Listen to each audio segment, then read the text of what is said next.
가끔 고속도로를 달려야 할 때가 있습니다. 고속도로에 들어서면 언제나 수많은 차량들을 만나게 됩니다. 어디에서 이렇게 많은 차량들이 나왔을까? 그런 생각이 들 정도지요. 그 수많은 차량의 흐름을 접하면서 이 많은 자동차들이 어디를 향해 가는 것일까라고 생각해 볼 때가 있습니다.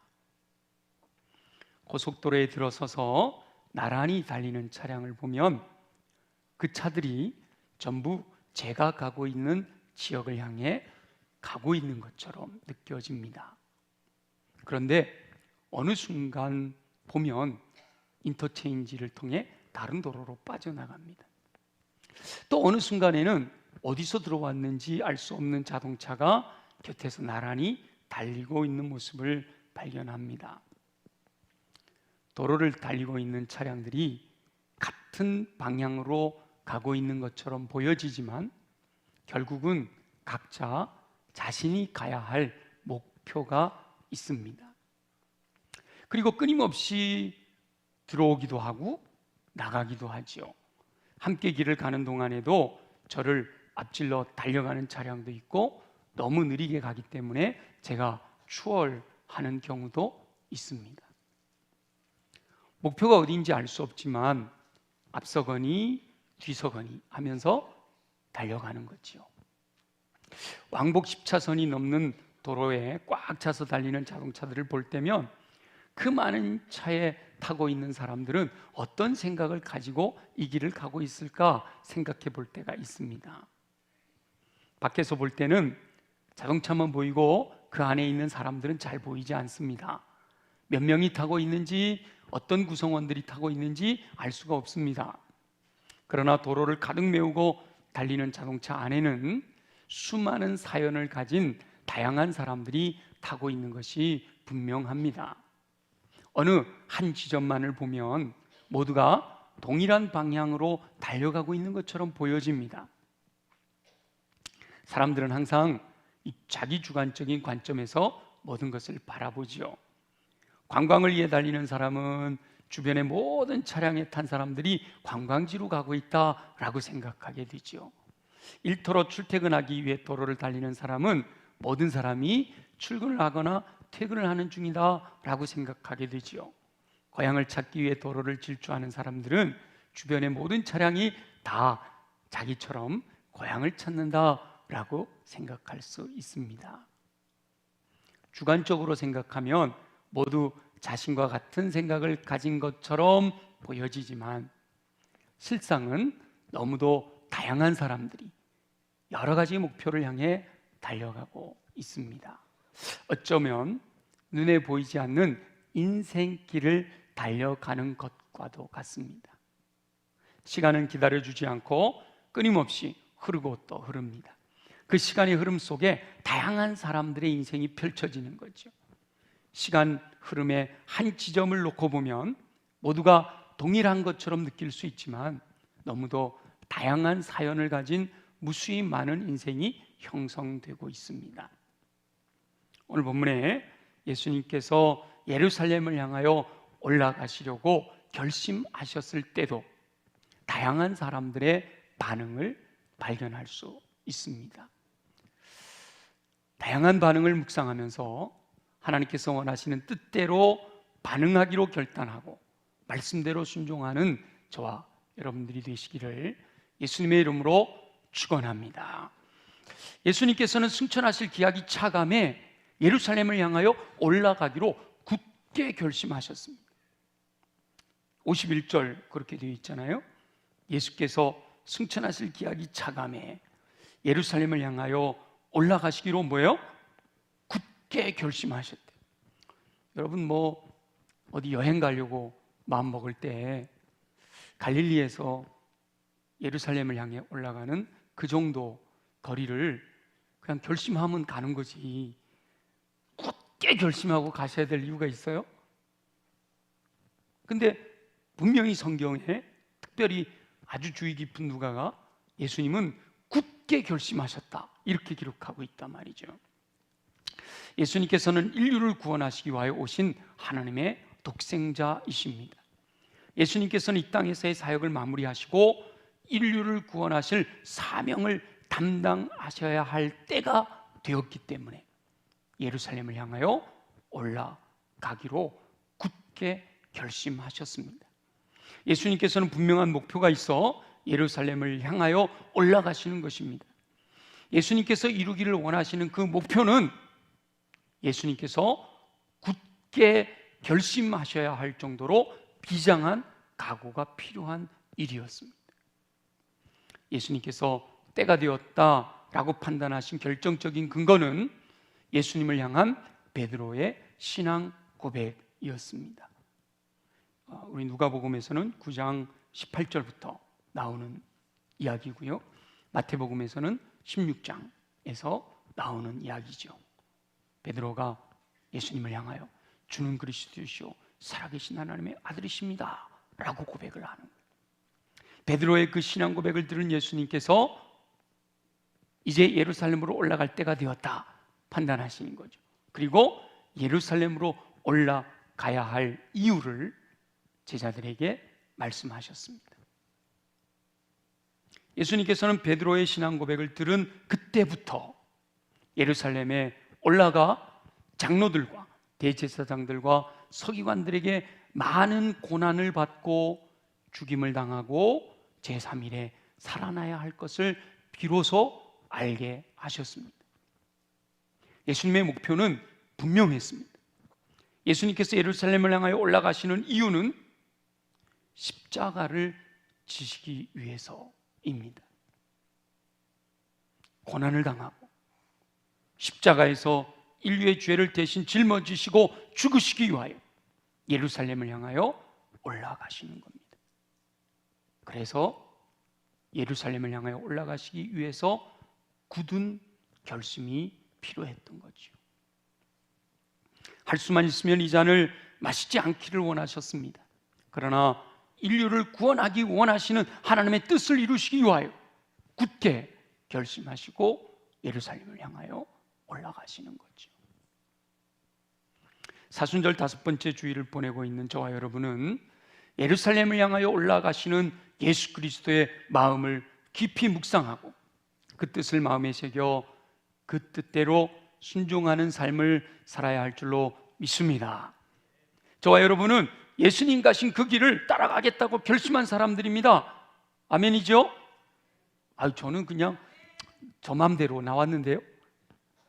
그게 아니잖아요. 저와 여러분은 모두가 다 베드로처럼 주는 그리스도시여 살아계신 하나님의 아들이십니다, 예수님은 나의 주님이시고 나의 왕이시고 나의 하나님이십니다 라는 사실을 고백하고 예수님 가신 그 길 따라가겠다고 결심한 사람들이란 말이죠. 예수님께서 예루살렘을 향하여 올라가시기로 굳게 결심하시고 묵묵히 그 길을 가실 때 나타난 다양한 반응을 묵상하며 저와 여러분은 어떻게 반응해야 지혜로운 반응이 되어질지, 어떻게 반응해야 하나님이 기뻐하실지 하나님의 음성을 듣는 저와 여러분이 되시기를 예수님의 이름으로 축원합니다. 예수님께서 예루살렘으로 올라가시기로 굳게 결심하셨을 때 그 주변의 사람들은 다양한 반응을 보였습니다. 여러분이 한번 거룩한 상상력을 통해서 성경 본문 속으로 들어가 보는 거예요.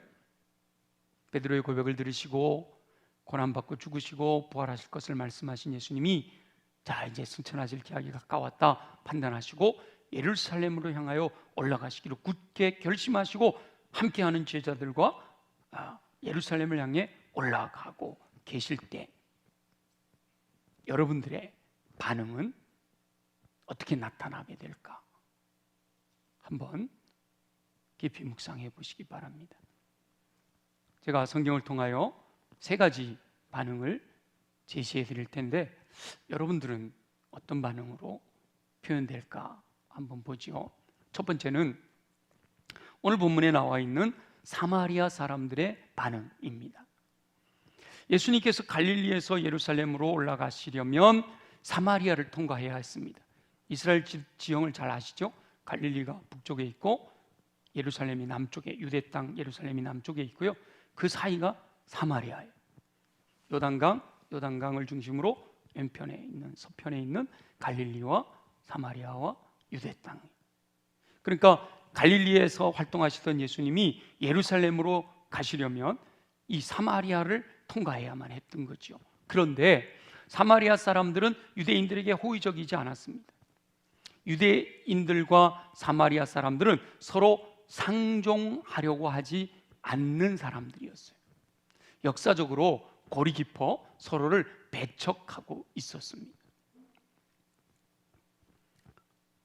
이스라엘이 주변국들에게 망할 때 북왕국 이스라엘은 아수르라고 하는 나라에 망하게 되면서 아수르는 혼혈 정책을 썼어요. 그래서 북왕국 이스라엘에 해당되는 이 사마리아 지역 사람들은 타 민족과 피가 섞였어요. 혼혈이 되었어요.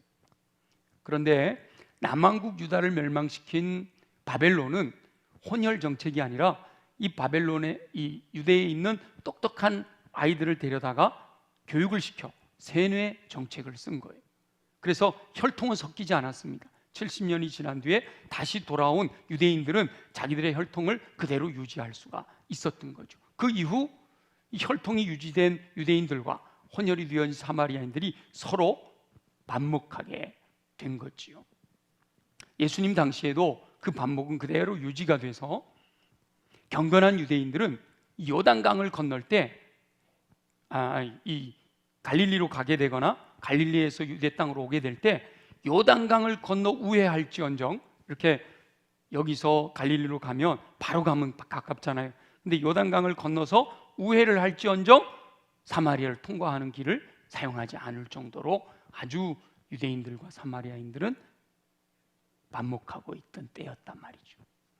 그런데 이 예수님의 일행이, 유대인인 예수님의 일행이 예루살렘을 향하여 가시는 줄 사마리아 사람들이 알게 되니까 예수님 일행을 거부하는 거예요. 받아들이지 않은 것이죠. 사마리아 사람들이 예수 그리스도의 진면목을 알았더라면 예수님을 배척할 수 있었을까? 사마리아 사람들이 예수님을 배척한 것은 예수 그리스도의 진면목을 알지 못하였기 때문인 거죠. 오늘날 사마리아 사람들을 비유한다면 믿지 않는 사람들이라고 할 수 있습니다. 예수님께서 어둠으로 가득 찬 이 땅에 생명의 빛으로 오셨는데 알지도 못하고 깨닫지도 못하고 영접하지도 않는 무리들과 같지요. 그들이 배척한 예수님이 자신들을 구원하실 분이라는 사실을 알지 못하였기 때문에 거부한 것입니다. 그런데 참으로 안타까운 일이지만 실제로 많은 이들이 예수 그리스도를 배척하죠. 거부합니다. 모르기 때문에. 저와 여러분들이 믿고 있는 예수 그리스도를 믿지 않는 이들에게 전해보면 받아들이는 분들보다 거부하는 분들이 더 많잖아요. 바로 이 사마리아 사람들 같은 부류가 사마리아 사람들처럼 반응하는 무리들이 많단 말이에요. 여러분 복음을 전했는데 잘 안 받아들여요. 그럼 여러분 마음에 어떤 마음이 들어요? 화가 나죠. 화가 나요. 사마리아 사람들이 예수님을 받아들이질 않고 배척하니까 야고보와 요한이 화가 났어요. 그래서 예수님께 예수님, 하늘로부터 불을 명하여 저들을 멸하기를 원하십니까? 라고 그렇게 묻습니다. 아마도 이 야고보와 요한은 엘리야가 하늘로부터 불을 내렸던 그 장면이 생각나는지 몰라요. 아니 우리 예수님을 거부한단 말이야? 저들은 멸망시켜야 돼, 이렇게 생각을 한 거죠. 화가 나니까 그렇게 표현한 거예요. 그러면 예수님께서 야 잘했다 칭찬하실 것 같은데 오늘 본문에 보니까 뭐라고 그랬어요? 뭐라고 표현됐어요? 오히려 예수께서 돌아보시며 그들을 꾸짖으셨대요. 꾸짖으셨다는 거예요. 그러니까 예루살렘을 향해 올라가시는 예수님에게 적대적인 반응을 보이는 무리를 향해 분노하여 그들을 멸하겠다라고 하는 것은 하나님의 뜻이 아니라는 거죠. 아니라는 것을 말씀하고 있습니다. 오히려 하나님께서는 그들을 불쌍히 여기시고 그들도 구원의 반열에 들도록 중보하며 기도하기를 원하십니다. 적대적인 반응을 보이는 이들도 하나님께서 사랑하는 영혼이기 때문입니다. 저와 여러분은 예루살렘을 향하여 올라가시는 예수님에게 적대적인 반응을 보이지 않게 되시기를 간절히 소망합니다. 아마도 한 분도 없을 거라고 믿습니다.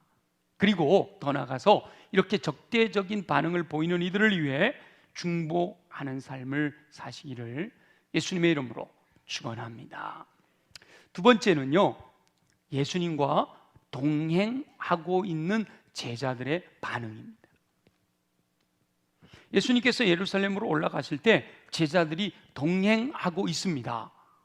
다시 말하면 오늘날 예수 믿는 사람들이라고 할 수 있죠. 제자들은 예수님과 함께 예루살렘을 향해 올라가고 있단 말이죠. 그런데 그들의 생각은 예수님의 생각과는 너무도 달랐다는 거예요. 제자들은 예수님께서 예루살렘으로 올라가시면 잃어버린 나라의 주권을 회복하셔서 왕으로 등극하실 것이다 라고 기대합니다. 그리고 예수님이 왕으로 등극하시면 그때 자신들도 한 자리 차지해서 영광을 얻게 될 것이다 라고 생각하는 거죠.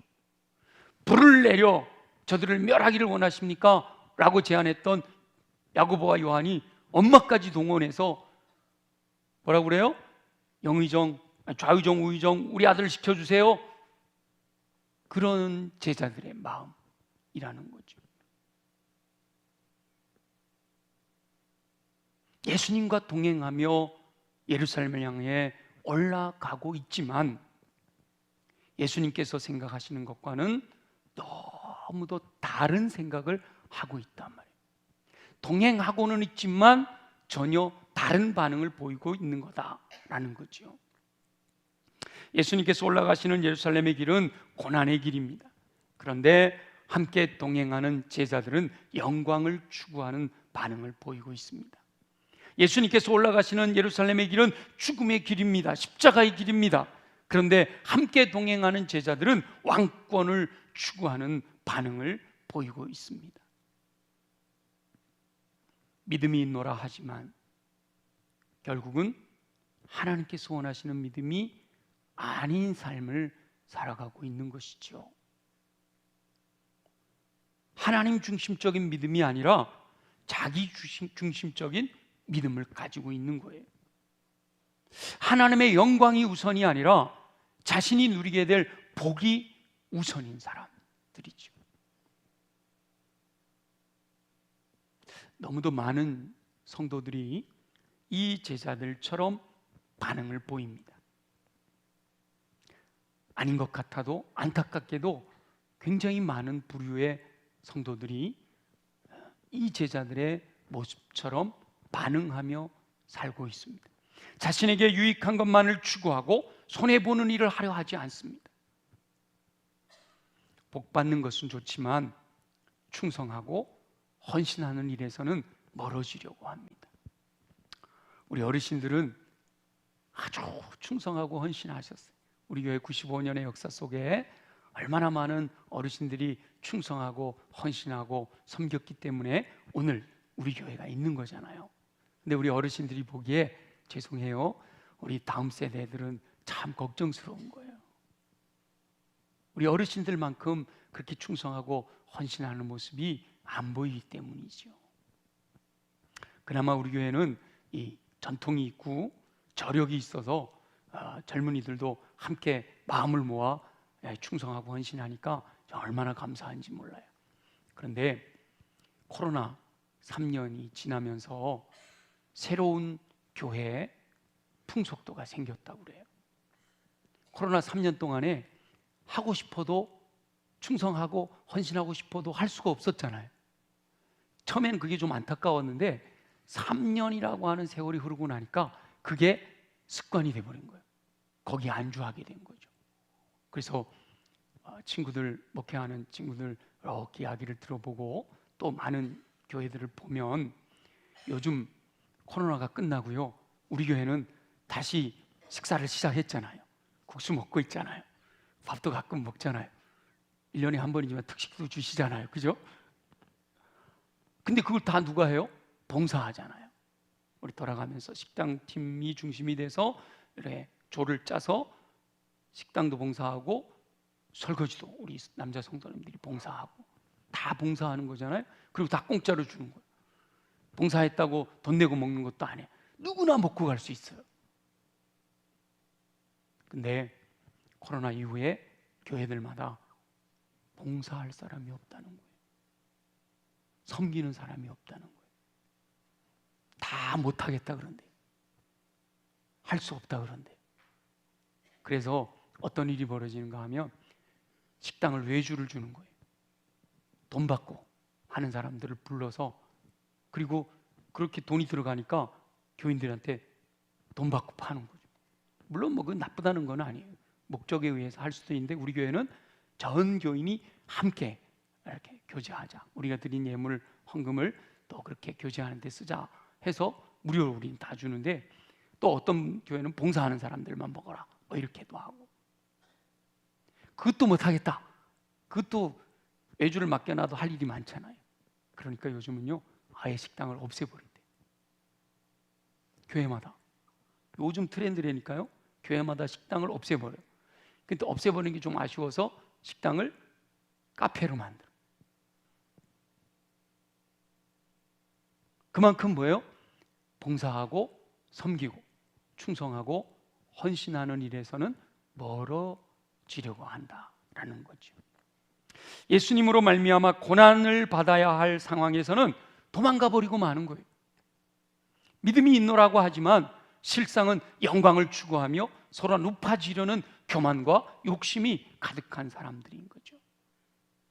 같은 방향으로 가고 있는 것처럼 보여지지만 결국은 전혀 다른 목표를 향해 달려가고 있는 겁니다. 동행하면서도 엉뚱한 목표를 향해 가는 것은 하나님께서 기뻐하시는 반응이 아닌 것이죠. 이 정도의 차이는 있을지 몰라도 대부분 많은 성도들이 이 부류에 속해 있을 수밖에 없어요. 그러나 저와 여러분은 예수님과 동행하면서 예수님의 마음을 알아 동일한 목표를 향해 달려가는 삶을 살게 되시기를 예수님의 이름으로 축원합니다. 세 번째는요, 베드로의 반응입니다. 제자들 중에서도 특별히 베드로를 찍어서 한번 살펴보지요. 지금 이 9장에 나오는 말씀과 또 마태복음 16장, 특별히 마태복음 16장에 구체적으로 나와 있는 말씀을 함께 보면, 예수님께서 예루살렘을 향하여 올라가시기로 굳게 결심하신 배경에는 베드로의 진정한 신앙 고백이 있었다고 했지요. 그렇게 진정한 고백을 한 베드로도 예수님께서 고난을 받으셔야 한다라고 말씀하실 때는 그것을 반대합니다. 예수님이 베드로의 신앙 고백을 들은 이후로부터 내가 이제 예루살렘으로 올라가 고난받고 죽고 3일 만에 살아날 거야 라고 이렇게 말씀을 하시니까 베드로 성질 급하잖아요. 바로 예수님 앞에 딱 나서서 예수님, 그 예수 성경에 보면 예수님을 붙들고 이렇게 되어 있어요. 예수님을 딱 붙들고 그리하지 마십시오 라고 이렇게 항변했다라고 되어 있어요. 그리하지 마시라, 붙들고 그리하지 마시라 항변했다. 이 말씀 속에는요 살짝 책망했다라는 의미가 담겨 있어요. 예수님을 향해서 안 됩니다, 그렇게 하면 안 되는 거죠, 이렇게 항변을 했다. 어찌 보면 베드로의 반응은 당연한 것처럼 보입니다.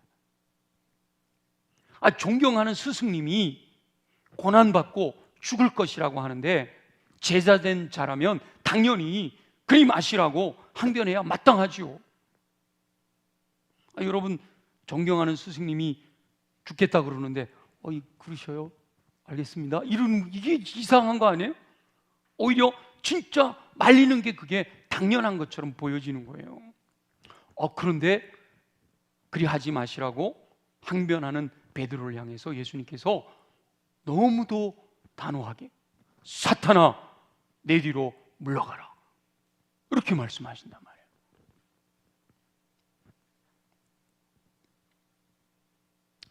베드로의 반응은 인간적으로는요 최고의 반응입니다. 내가 존경하는 선생님이 죽으러 가신다고 그러는데 그걸 그러십시오 이렇게 할 사람이 누가 있어요? 오히려 하지 마시라고, 그리 하지 마시라고 항변하는 것이 당연한 반응이고 그것이 인간적으로 최고의 반응이지요. 그러나 하나님의 뜻을 이루는 것을 방해하는 잘못된 반응이기도 하다라는 것이죠. 저와 여러분 믿는 이들 안에서 이 베드로처럼 이 지나친 열심, 인간적인 판단으로 하나님께서 행하시는 일을 거부하는 반응을 보이는 행동은 너무나 일상으로 나타나고 있다라는 거예요. 나는 아니지요 라고 생각해 볼 수도 있겠지만 내 모습 속에서도 얼마든지 그런 반응들이 나타난다는 거죠. 그런데 문제는 자신들이 잘못된 반응, 하나님이 원하시는 반응이 아니라 인간적인 잘못된 반응을 보이고 있으면서도 자신이 잘못하고 있다라는 사실조차 깨닫지 못한다는 게 문제라는 거예요. 베드로처럼 인간적인 생각으로 하나님께서 행하시려는 일을 막아서려는 반응과 같은 이 인본주의적인 판단은 하나님께서 기뻐하시는 것이 아닙니다. 사람들 사이에서 아주 휴머니즘이라고 하면 아주 대단한 것으로 인정받지만 그것이 하나님의 뜻과 일치하지 않는 휴머니즘은 하나님이 기뻐하시는 것이 아니다라는 거예요.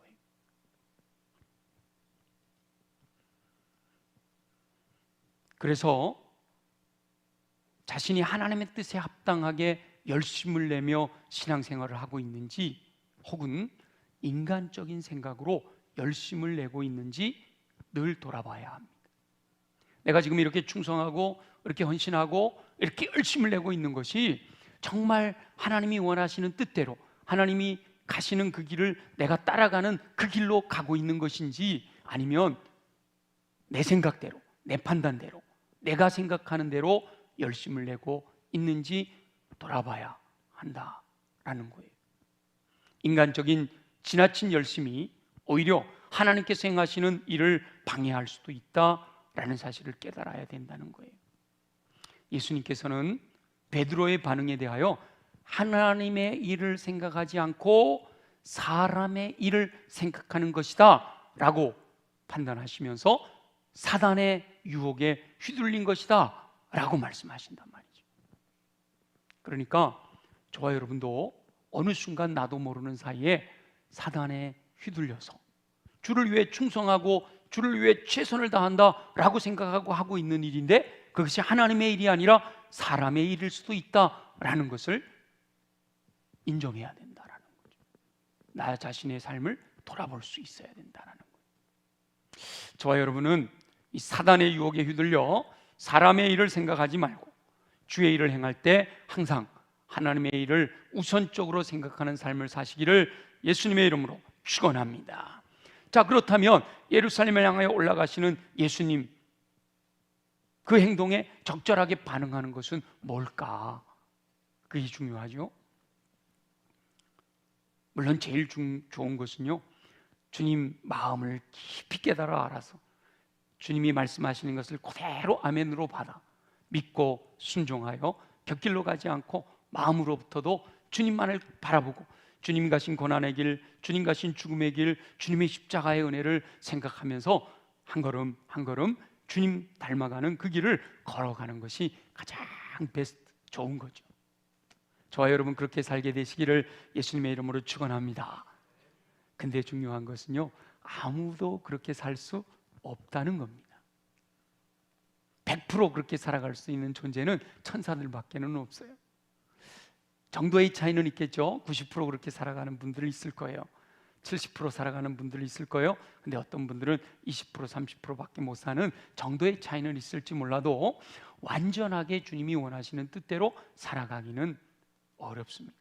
그렇게 살아갈 수 있다라고 자신한다면 그분은 거짓말하는 거예요. 의도적으로 거짓말을 하든지 자기가 거짓말하는지도 모르고 거짓말을 하고 있는 거예요. 우리는 인정해야 됩니다. 완전하게 주님 가신 그 길 따라갈 수 없다라는 사실을 인정해야 돼요. 그럼 우리가 어떻게 반응할까?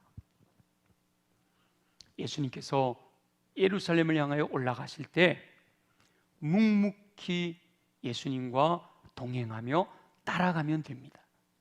예수님을 떠나지 않으면 돼요. 이 9장 이어지는 내용에 보면 예수님을 따르겠습니다 라는 사람도 있고 예수님이 나를 따라와라 라는 사람들도 있는데 여러 가지 핑계를 대고 예수님을 다 떠나가요. 예수님을 떠나가면 안 된다는 거예요. 묵묵하게 끝까지 예수님을 따라가면 돼요. 신실한 믿음이 있다라고 하는 이들도 동행하는 제자들처럼 자기중심적 신앙으로 살아갈 수 있습니다. 아유, 뭐 목사는 안 그럴 것 같아요. 저도 어느 순간 제가 주인이 된 삶을 살아갈 수 있다는 거예요. 오히려 신실한 믿음의 사람들이 베드로처럼 인간적인 열심을 가지고 행함으로 하나님께서 행하시는 하나님의 일에 방해가 될 수도 있다는 거예요. 오히려 내가 최선을 다해서 열심히 충성하고 헌신하는 것이 오히려 주님의 일을 어렵게 할 수도 있다는 거란 말이에요. 누구나 사람이기 때문에 실수할 수 있습니다. 쓰러지고 넘어질 수도 있고요, 한눈을 팔 수도 곁길로 갈 수도 있습니다. 그러나 중요한 것은 예수님을 떠나지 않고 동행해야 한다라는 거예요. 예수님을 떠나지 않고 예수님 곁에 있어야 된다는 거예요. 예수님을 떠나지 않고 예수님의 말씀을 계속해서 들어야 된다는 거예요. 예수님과 함께 그 길을 가야 된다는 거예요. 예수님과 함께 동행하는 삶은 어떤 것이 있을까요?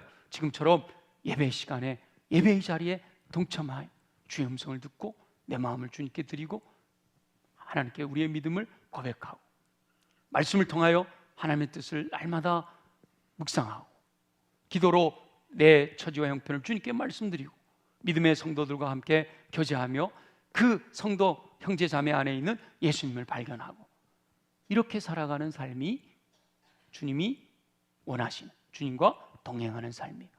임마누엘, 우리와 함께 하신 하나님께서는 내가 먼저 하나님을 떠나지 않으면 결단코 세상 끝날까지 사랑하는 영혼들을 떠나지 않으시겠다고 약속해 주셨습니다. 우리를 떠나지 아니하시고 함께 계시면서 항상 곁에 계셔서 쓰러지고 넘어질 때 일으켜 세워주시고 한눈 팔고 곁길로 갈 때 깨우쳐서 돌이킬 수 있는 기회를 주시는 줄 믿습니다. 베드로는 예수님이 너 오늘 밤이 가기 전에 나를 3번이나 부인할 거야. 그럴 때 제가 죽을지언정 예수님을 절대로 부인하는 일은 없을 겁니다.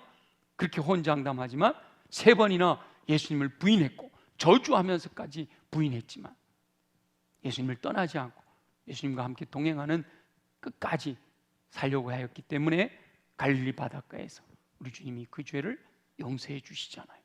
그리고 베드로는 초대교회 지도자로 하나님의 영광을 위해 크게 쓰임받는 사람이 됩니다. 예수님의 제자들도 예수님께서 잡히실 때 모두 도망가 버렸어요. 그러나 부활하신 예수님, 그 제자들이 모여 있는 그곳에 나타나셔서 제자들을 만나주셨고 결국 마가의 다락방에서 성령의 충만함을 받아 충성스러운 일꾼이 된 것입니다. 목표를 향하여 자동차가 주행할 때 변함없이 바른 길로 끝까지 갈 수만 있다면 가장 좋겠죠. 아마 여러분, 저도 그렇고 운행할 때 목표를 향해서 바로 잘 갑니다. 이미 다녔던 길이기도 하기 때문이죠. 그리고 요즘은 내비게이션이 있고 얼마나 친절하게 알려주는지 몰라요. 왼쪽으로 가세요, 오른쪽으로 가세요, 얼마나 친절하게 알려줘요. 하나님의 말씀이 바로 저와 여러분들의 인생의 내비게이션인 줄 믿습니다. 모든 성경 하나님의 감동으로 내린 것으로 교훈과 책망과 바르게 함과 의로 교육하기에 유익하니 이는 하나님의 사람으로 온전케 하며 모든 선한 일을 행할 능력을 갖추게 하려 함이라 말씀하시죠. 곁길로 가다가도 심지어 방향이 틀어져 멀리 떠났다가도 다시 돌이켜 목표를 향해 달려가면 결국은 목표에 이르게 됩니다. 예루살렘을 향하여 올라가시는 예수님을 따르되 잠시 잘못된 길로 갈 수도 있다는 거예요. 쓰러지고 넘어질 수 있고요, 다른 생각을 품을 수도 있어요. 그러나 끝까지 동행하며 예수님을 떠나지 않으면 결국은 회복시켜 주시는 은총을 누리게 될 줄 믿습니다. 우리 하나님의 약속은 변함이 없습니다. 우리 하나님이 나와 함께 하시면서 내게 힘을 주시고 내가 용기를 주시고 주의 뜻을 이룰 수 있도록 선하신 손길로 도와주실 줄 믿습니다. 늘 주님 곁에 거하며 말씀하시는 음성을 들을 수가 있어야 돼요. 말씀을 들을 때 오해할 수도 있어요. 깨달았지만 순종하지 못할 수도 있습니다. 그럼에도 끝까지 주님 곁을 떠나지 않고 주님과 함께 있기만 하면 언젠가는 말씀을 온전히 듣게 되고 온전히 들려지는 은혜를 누릴 수가 있고 또 말씀대로 순종할 수 있는 힘도 얻게 될 줄 믿습니다. 순수하게 있는 모습 그대로 자신을 하나님께 내어드리며 진실로 주님 앞에 고백하면 전능하신 하나님께서 도우시는 손길로 선한 길로 인도해 주실 줄 믿습니다. 전능하신 하나님의 능력이 함께 하셔서 저와 여러분 모두가 하나님의 뜻을 이룰 수 있도록 힘을 공급해 주실 줄 믿습니다. 예루살렘을 향하여 올라가시는 예수님 앞에서 온전하게 반응하는 것은 오직 예수님을 신뢰하는 믿음으로 끝까지 예수님을 떠나지 않고 예수님과 동행하는 것입니다. 예수님과 동행하는 동안 예수님의 마음을 알게 되고 예수님의 말씀을 따라 순종함으로써 선하신 손길로 도우시는 은혜를 누리며 하나님의 뜻을 이룰 수 있는 저와 여러분 모두 되어지시기를 예수님의 이름으로 축원합니다. 주신 말씀을 기억하며 하나님 그렇게 살기를 원합니다. 도와주시옵소서. 우리 함께 다 같이 통성으로 기도드리겠습니다. 임마누엘, 세상 끝날까지 함께 하시며 선하신 손길로 도우시는 우리 주 여호와 아버지 하나님, 예루살렘에 향하여 올라가시는 예수님에 대하여 묵상하게 하시니 감사합니다. 사순절을 보내면서 예수님께서 예루살렘에 향해 올라가시는 이유를 분명히 깨달아 주님 가신 그 길을 진심으로 따라갈 수 있는 믿음을 허락하여 주시옵소서. 사마리아 사람들처럼 예루살렘을 향해 올라가시는 예수님을 배격하는 삶을 살지 않게 하시고 알지도 깨닫지도 영접하지도 않아 저지르는 죄악에서 멀어지게 하여 주시고 깨닫게 하셔서 진실한 믿음의 삶을 살아가도록 역사하여 주시옵소서. 동행하는 제자들처럼 교만하고 욕심부리는 삶을 살지 않게 되기를 소망합니다. 예수님의 고난과 죽으심을 깨닫지 못하고 영광과 왕권만을 추구하는 어리석음을 깨닫고 돌이키게 하여 주시옵소서. 베드로처럼 인간적인 열심으로 하나님의 뜻을 방해하지 않게 하시기를 소원합니다. 인본주의적인 생각으로 당연한 것이 하나님의 뜻과는 다를 수 있다는 생각을 반드시 인식하고 철저하게 하나님 중심의 삶을 살게 하여 주옵소서. 어떤 상황이 발생할지라도 주님과 동행하는 삶을 포기하지 않게 하시기를 소원합니다. 주님을 따르며 말씀을 듣고 순종할 때 선하신 손길로 도우실 줄 믿습니다. 쓰러지고 넘어지며 한눈 팔고 곁길로 가다가도 다시 돌이켜 하나님께서 원하시는 뜻대로 회복되는 삶을 살게 하여 주시옵소서. 돌아가실 주님을 기대합니다. 감사합니다. 영광을 받아 주시옵소서. 살아계시 역사하시는 우리 주 여호와 아버지 하나님, 세상 끝날까지 임마누엘 함께 하셔서 쓰러질 때 일으켜 세워주시고 넘어질 때 우리의 손 잡아주시고 한눈 팔 때 책망하시고 곁길로 갈 때 바르게 이끌어 주시는 줄 믿사오니 우리 또한 주님 가신 그 길 믿음으로 달려가며 주님을 떠나지 아니하고 끝까지 주님과 함께 동행하는 삶 살아가도록 은혜 내려 주시옵소서. 그렇게 살아가기를 소원합니다. 우리 육체를 강하게 하셔서 원하는 대로 살아가게 하여 주옵소서. 우리 연약한 부위에 손을 얹고 믿음으로 기도합니다. 믿는 자에게 이와 같은 표적이 따르리니 병든 자에게 손을 얹은 즉 나으리라 약속의 말씀을 믿습니다. 나사렛 예수 이름으로 명하노니 모든 육체의 질병은 뿌리째 뽑혀 떠나갈지어다. 예수 이름으로 명하노니 손상된 것은 회복되고 약한 것은 강하여지며 넘치는 것은 줄어들고 부족한 것은 채워질지어다. 그리하여 독수리 날개친 같은 새 힘을 공급받아 걸어가도 피곤치 않고 뛰어가도 고단치 않는 강건함으로 주의 뜻 이루며 승리하는 삶 살게 하여 주시옵소서.